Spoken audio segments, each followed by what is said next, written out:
address that. So we did a second study. In this study, what we did is we took people who had never meditated before, and we put them in the scanner, and then we put them through an 8-week meditation-based stress reduction program, where they were told to meditate every day for 30 to 40 minutes. And then we scanned them again at the end of the 8 weeks, and this is what we found. So what you can see is that several areas became larger. In this slide, we can see the hippocampus. And in the graph, the controls are in blue and the meditation subjects are in red. And what we see is that the hippocampus, and this is an area that's important for learning and memory. It's also important for emotion regulation.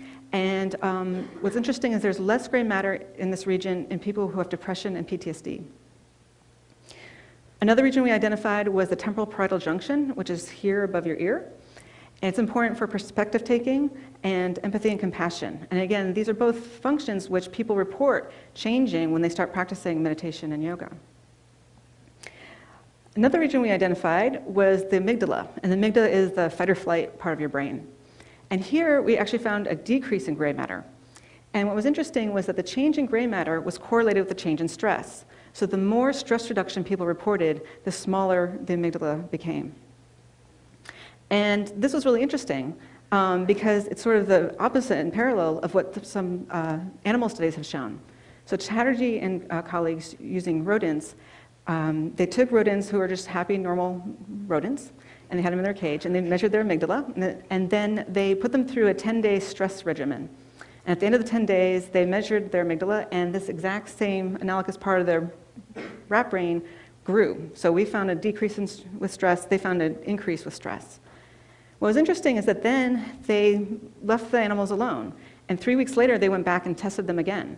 And 3 weeks later, that same part of the amygdala was still large, and the animals, even though they were in their original cages where they were happy, were still acting stressed out. So they, were cowering in the corner, and they just weren't exploring the space the way they had before. And so this is the exact opposite of what we saw with the humans, because with the humans, nothing has changed with their environment. They still had their stressful jobs, all the difficult people in their lives are still being difficult, and the economy still sucked, but yet, their amygdala got smaller and they were reporting less stress. And so together, these really showed that the change in the amygdala, it's not responding to the change in the environment, but rather it's representing the change in the people's reaction and relationship to their environment. And then the other thing that the study shows us is that it wasn't just that people were saying, oh, I feel better, or that it was a placebo response, or that they were trying to please us, that there was an actual neurobiological reason why they were saying they felt less stressed.